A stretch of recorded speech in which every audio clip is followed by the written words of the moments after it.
Hello friends, welcome to Diksha Classroom. In the last few days, we have been discussing the various questions from UGC NTA NET examination which was happened in the months of September, October and November in the last year. So today we are going to discuss some of the questions from the topic of communication, and let's start the discussion. The first question is, efficacy of written communication depends upon. So the question is related to written communication, especially it is related to efficacy of written communication.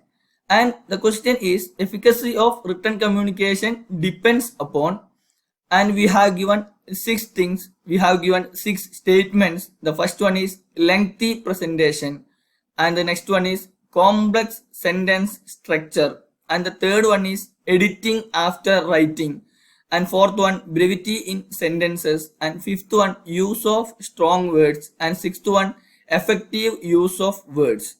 These are the six statements we have given, and we need to be identified that out of these six things which are related to efficacy of written communication, and we have given choose the correct answer from the option given below, and option A 1, 2 and 3 only, and option B 2, 3 and 4 only, option C 3, 4 and 6 only, option D 4, 5 and 6 only. So in this question we have to be understand very clearly. We need to be identified that whether the efficacy of written communication depends upon lengthy presentation, or whether the efficacy of written communication depends upon complex sentence structure, or whether the efficacy of written communication depends upon editing after writing, or it is depends upon brevity in sentences, or it is depends upon use of strong words, or the efficacy of written communication depends upon effective use of words. So we needed to be identified this thing, and if you have the answer, you can comment the answer below, or if you want more time to answer, you can pause the video and later you can type the answer as a comment. Okay, so let's check the answer. So when we see a question, we have to be read the question very carefully, and we needed to be identified the key terms in the question. So we know that one of the keyword is efficacy, another one is written communication, another one is depend. So the question is very clear.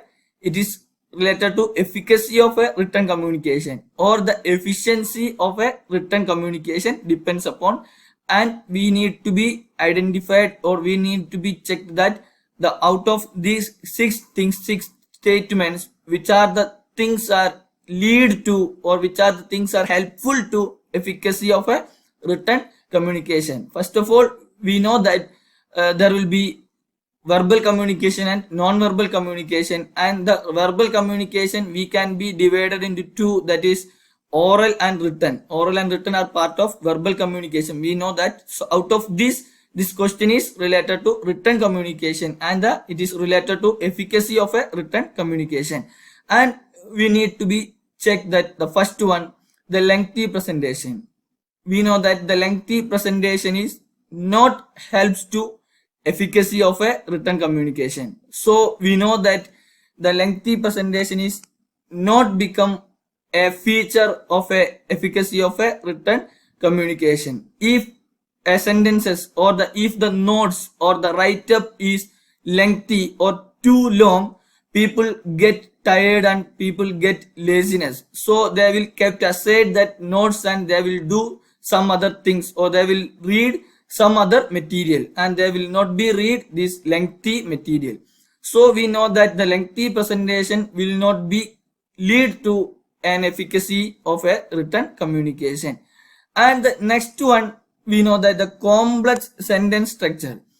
We know that the complex sentence structure, when we read something, or when we start the reading, and we have been seeing that the sentences are in very complex, the sentences are in a complex nature, and the sentences are difficult.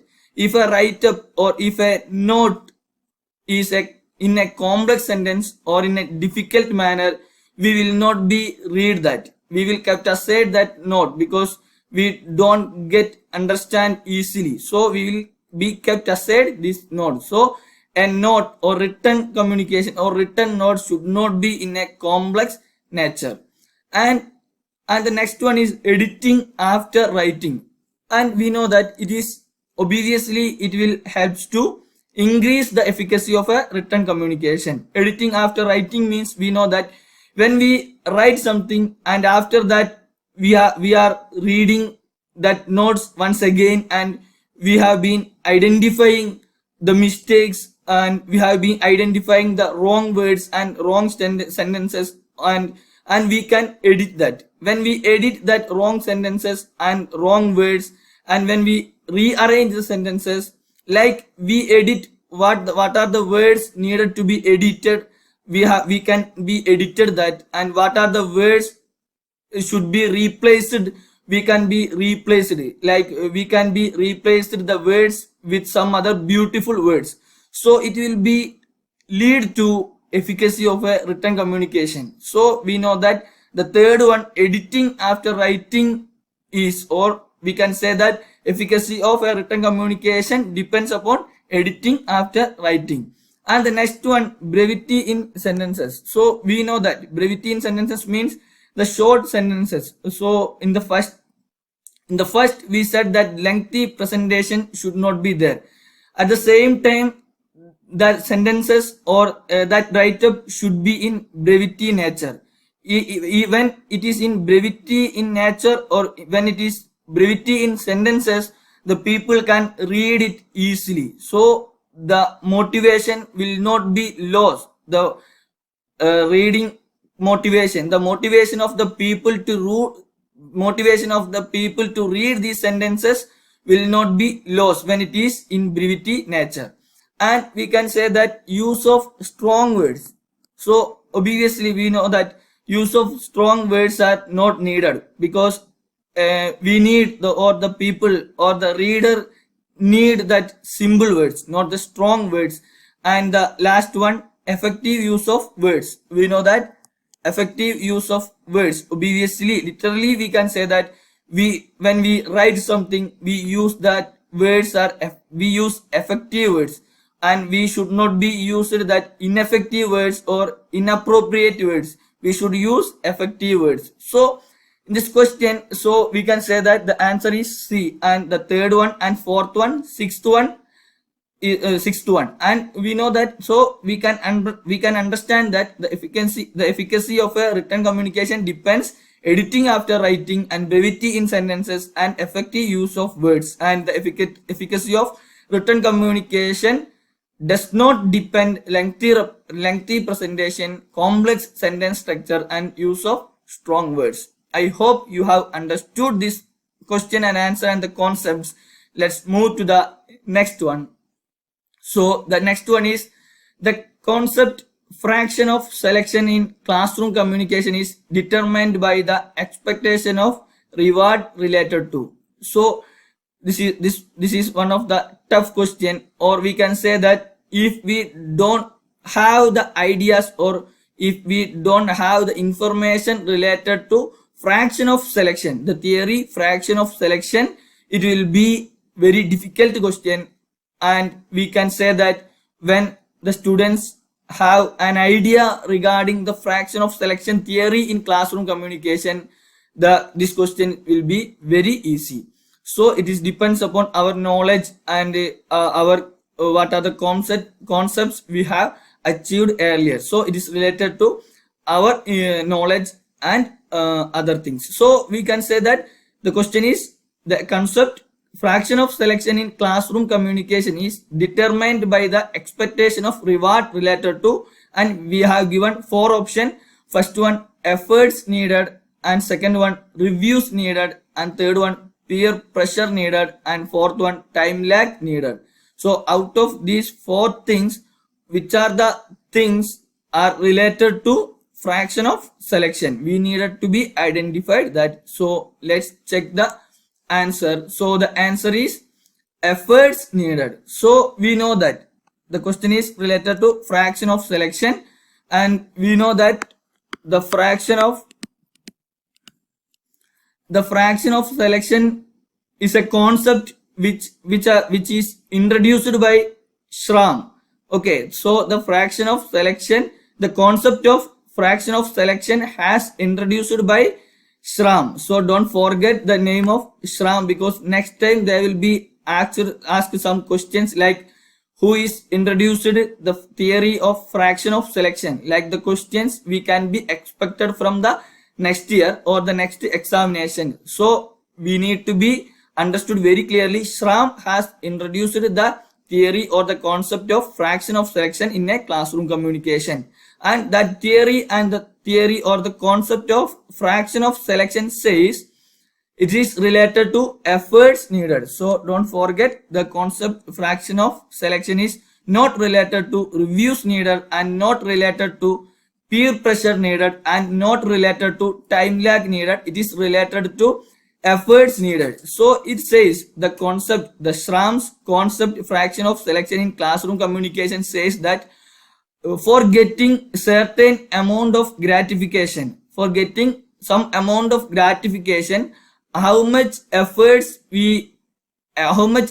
are needed. So it is related to gratification and efforts. For getting certain amount of gratification, how much efforts needed. So we can say that how much efforts needed to achieve certain amount of gratification. So this is the concept introduced by Schramm in the theory of fraction of selection. So don't forget about this, and let's move to the next one.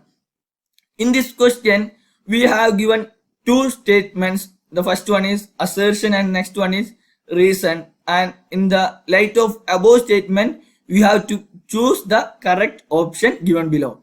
So the question is given below are two statements. One is labeled as assertion and the other is labeled as reason R. So assertion A says it is the responsibility of the teacher to make students active listeners with the help of different interactive techniques. It is very clear. It is the responsibility of the teacher to make students active listeners with the help of different interactive techniques. So it says that by using different interactive techniques, a teacher should make the students become active listeners. So for the teacher to make students active listeners, and the teacher can use the different interactive techniques. And the reason is, in teacher-centric communication, students tend to become passive listeners. In a teacher-centric communication, students tend to become passive listeners.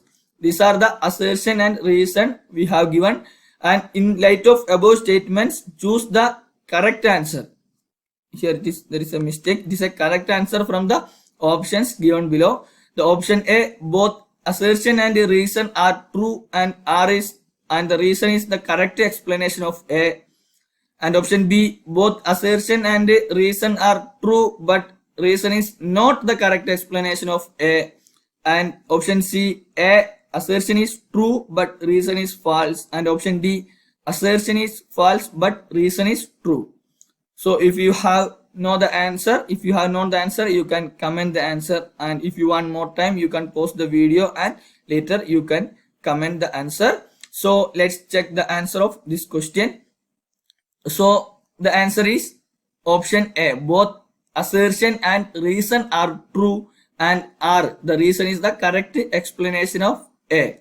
So answer is option A, and we needed to be identified that how the assertion A become true and how the reason R become true, or how the both statement are become true, and why the reason is saying it is a correct explanation of A. So we needed to be identified that how the assertion and reason become true and why the reason is become correct explanation of A. We needed to be identified that. So in the statement, the first statement, the assertion, it is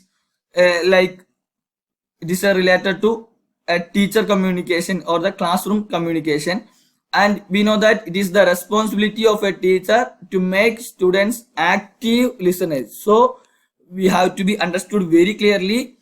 In the assertion, it's saying the responsibility of a teacher, or it is the responsibility of the teacher to make students active listeners with the help of different interactive techniques. So we know that in a classroom, the students should be active listeners, not passive listeners. We know that active listeners means the listeners or the students are very active. They are they are accepting, or they are listening the words of the teachers, and they are giving the feedback to the teacher, and they are discussing the concept, or we can say that they are part of debates and discussions. Like the listeners or the students are active.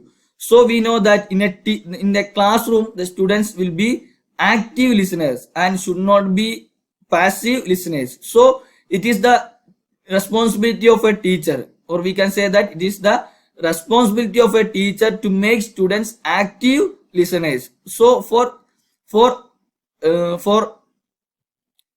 in a teacher should be a teacher, and we all know that it is the responsibility of a teacher to make students active listeners. And for making active listeners, teacher can use, or teacher should use, different interactive techniques. Okay, so we know that the assertion is true. And when we check the reason in a teacher centric communication, so the reason, we have to read the reason very clearly. In a teacher centric communication, students tend to become passive listeners. So in the statement of assertion, the assertion A says that it is the responsibility of a teacher to make students active listeners, and here the reason saying in a teacher centric communication, students tend to become passive listeners. So we know that the teacher centric communication, the teacher centric communication means the teacher has a major role, or teacher has a major role, or teacher has a complete role in the classroom communication. The students does not have any role in teacher centric communication. Teacher says something or teacher teach something, and students should listen that. There will not be any discussions, or there will not be any works in the side of students. So in a teacher centric communication, it is absolutely a teacher centric, and teacher is playing a major role, and students will be passive listeners. So students role is just listen the words of the teacher. So the students tend to become passive listeners. So the reason is also true. So in teacher centric communication, students tend to become passive listeners. So we know that it is the reason why the teachers has the responsibility to make students active listeners. In a teacher centric communication, students are passive listeners. So it is the responsibility of a teacher to make students active listeners with the help of different interactive techniques. So this is the question and answer and the concept. I hope you have understood thoroughly, and if you have any doubts regarding this question, you can comment your doubts and we will be given the more clarification. So let's move to the next question. So in this question, it is the match the following question, match the list. We have given two lists, list 1 and list 2, and in the list 1 it is related to types of communication, and list 2 related to characteristics.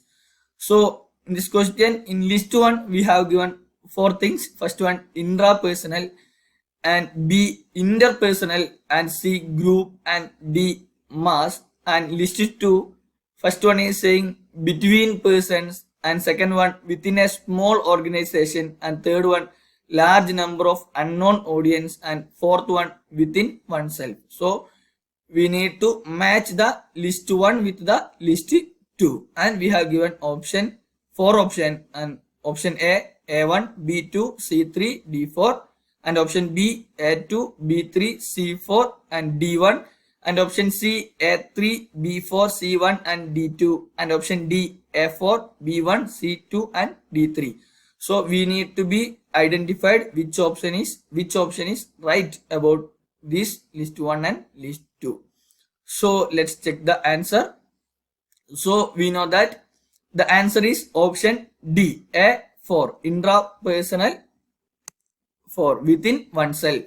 We know that intrapersonal means when a person talks with herself or when a person talks with himself, like it is related to a person talks to him himself or her itself. It is called intrapersonal within oneself. We know that. So a is related to within oneself, or intrapersonal communication means a communication takes place with one person itself. So it is intrapersonal is related to within oneself. And B1, we know that between interpersonal communication means it is related to between the persons. So when a person communicate to other person, or when person A communicates, when a person talks with a person B, it is called interpersonal, because the interpersonal communication means the communication takes place between persons. And C, group.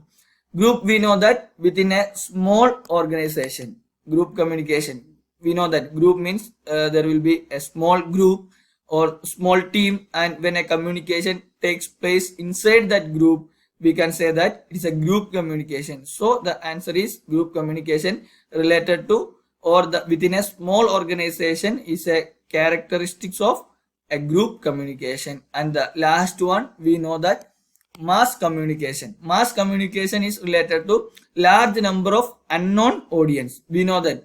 So it is the time of the election in Kerala, and there are large number of parties, and each one of the parties are doing that like public conferences. So in a public conferences, we know that that's a example of mass communication. In a public communication, there will be large number of audience. When a speaker speaking, or when a speaker saying something, the large number of people will be in front of that speaker. And the characteristics or the feature of a mass communication or the public conference, we can say that in the large number of audience, we can say that one person does not know about the other person. When we watching a public conference, we do not have even the idea, we do not even have the ideas like who is sitting right to me, or who is sitting left to me, or who is sitting front to me or back to me. Like we don't have any ideas or any information regarding who is sitting with me. So there will be a large number of audience and they do not know each other. So it is a feature or characteristics of a mass communication. So the answer is D, A4, B1, C2 and D3. And let's move to the next question. So this question is related to, this question we have given for option family, school, religion and mass media. And the question is related to the sequence of cultural institutions in communication. It is related to cultural institutions in communication, and we needed to be identified, or we needed to be understood the sequence or the order of cultural institutions in communication. And we have given the option 1, a family and school and religion and mass media. And out of these things, we needed to be correct the order, we needed to be correct the sequence of cultural institutions. Like one, option A 1 2 3 4, and option B says 2 3 4 1, and option C says 3 4 1 2, and option D says 4 1 2 3. So if you have know the answer, you can comment the answer. Let's check the answer now. So the answer is A. First one is family, then school, then religion and mass media. So the answer is the options which have given below the questionnaire is it is itself the correct in the correct order. So the sequence of cultural institutions in communication. So we need to identify it is related to sequence and cultural institutions and communication. So we needed to be identified that sequence of cultural institution. That means from where we study to speak first, or where we study to listen first, and that order or that sequence we needed to be identified. Okay, then when we check the sequence out of this option, we know that we have learned the primary lessons of communication from our family. There will be no doubts. We learned the primary lessons of communication from family, then we learned it is from school, then we learned it is from religion, and after that we learned it is from mass media. So the sequence is like family, school, religion, and mass media. So these are the questions we have discussed today, and remaining questions we will be discussed in the next sessions. Thank you all.